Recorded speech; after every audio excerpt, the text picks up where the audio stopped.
And for more, we're joined in studio by ABC News legal analyst and Hofstra professor of law, James Sample. And James, first, thank you for your time. Thank you.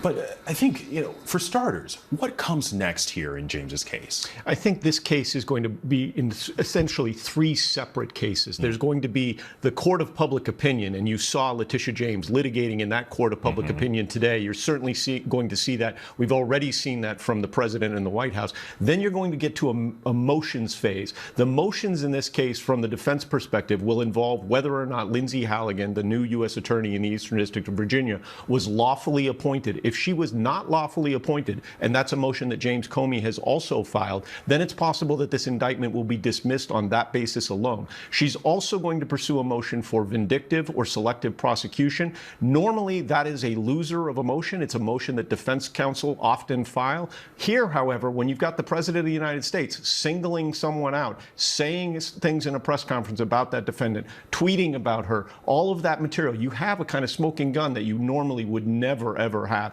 And then the merits phase. The merits phase involves a case that we know for a fact via reporting that the career line prosecutors in the Eastern District of Virginia did not feel was a winnable case. So now the fact that the Justice Department is pursuing that case, I think you're going to see a merits phase that really focuses on the debate as to whether or not this is really a case that could be proven beyond a reasonable doubt. Now, is that why you believe there might be some contradictions in this indictment? Well, I think that the indictment contradicts the findings of the prosecutors in the Eastern District of Virginia. But those prosecutors have been fired because they chose not to bring this case. So Lindsay Halligan has essentially been installed for the purpose of bringing this case, the James Comey case, perhaps others. And the ultimate merits debate here, it boils down to a question of whether or not Letitia James occupied her property, this second property in Virginia, when she visited it during the daytime when her niece was living there, or whether occupancy requires staying overnight. Now, James did not receive did not receive rental income. In fact, the very amount of money here is very, very minimal. It's a de minimis thing, but the president and the White House and the Eastern District of Virginia are turning it into a major federal case. Now, you brought up those prosecutors who had been fired. There were others who stepped down ahead of this indictment. What do you think that says in a case like this? It says that the Department of Justice has a memorandum, has a policy on its in its guidance that says that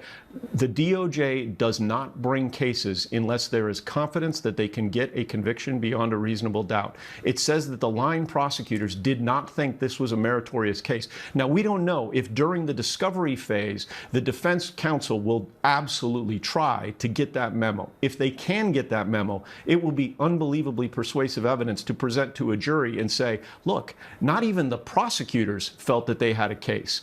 Why should you say beyond a reasonable doubt that they do?